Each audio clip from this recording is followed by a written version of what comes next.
Avant de plonger dans cette histoire incroyable, pensez à vous abonner à la chaîne et à activer la cloche. Ici, chaque récit a quelque chose à dire, et vous ne voudrez pas en manquer un seul. La pluie tombait en rideaux fins sur les trottoirs fissurés de la ville, tandis qu'elle avançait, frêle silhouette tremblante sous son vieux manteau. Ses chaussures usées éclaboussaient les flaques sombres, mais elle ne s'arrêtait pas. Chaque soir, elle passait devant ce petit banc, où il s'asseyait toujours, le visage enfoui dans ses mains tremblantes, l'odeur de l'alcool flottant autour de lui. Personne ne s'arrêtait jamais pour lui parler. Personne, sauf elle. Ce soir-là, poussée par un mélange de curiosité et de compassion, elle s'assit à ses côtés et murmura. « Ça va aller, vous n'êtes pas seul. » Il leva les yeux, surpris par cette voix douce qui ne jugeait rien. Ses yeux, rouges et cernés, brillèrent d'un éclat inattendu. Elle ne savait pas qu'il n'était pas un simple ivrogne parmi tant d'autres. Il était un millionnaire brisé, un homme autrefois puissant et admiré, dont le monde entier avait cru à la faillite de l'âme et de la fortune. Mais pour elle, il n'était qu'un homme perdu, froid et vulnérable, qui avait besoin d'un geste humain. Et ce soir-là, au milieu de la pluie, quelque chose d'incroyable allait commencer, la rencontre improbable d'une innocence pure et d'un désespoir caché, prête à changer le cours de leur vie pour toujours. Le lendemain matin, elle se réveilla avec l'image de l'homme sur ce banc gravé dans son esprit. Malgré sa fatigue, elle ne pouvait s'empêcher de repenser à ses yeux perdus, à la tristesse silencieuse qui se cachait derrière ses gestes maladroits.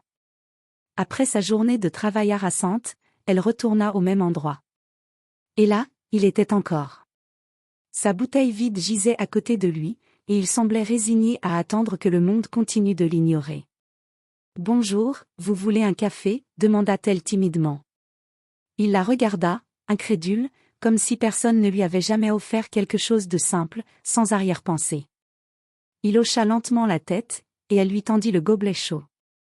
Le contact de ses mains tremblantes avec les siennes fit naître un étrange sentiment. Pour la première fois depuis longtemps, il sentit qu'il pouvait respirer sans être jugé. Il ne connaissait pas encore cette jeune fille, et pourtant, il se surprit à vouloir lui raconter toute sa chute, toute sa solitude, toutes ses erreurs. Mais elle ne demanda rien. Elle s'assit simplement, à ses côtés, et partagea ce moment silencieux avec lui. Pour elle, il n'était qu'un homme qui avait besoin de chaleur humaine. Pour lui, elle était la première lumière dans un long tunnel d'obscurité.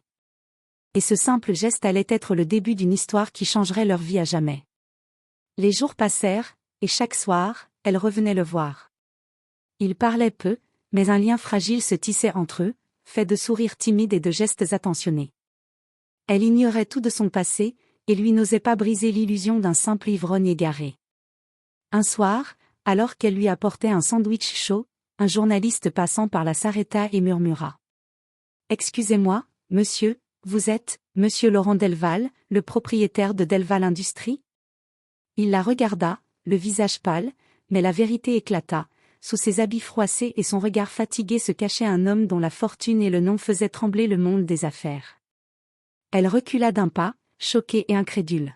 « Pourquoi êtes-vous ici ?» demanda-t-elle, sa voix tremblante. Il baissa les yeux, honteux. « Parce que, j'ai tout perdu. Ma société, ma famille, et pour un temps, moi-même. Je n'étais plus rien. » Elle s'assit à côté de lui, et sans un mot, lui prit la main. Ce geste simple valait plus que toutes les excuses ou explications. Pour elle, il restait cet homme qu'elle voulait aider, peu importe ses millions ou son passé.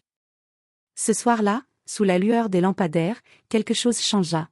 Il réalisa qu'il pouvait renaître, pas grâce à sa fortune retrouvée, mais grâce à la compassion d'une fille qu'il n'aurait jamais imaginé rencontrer. Les semaines suivantes, leur complicité grandit.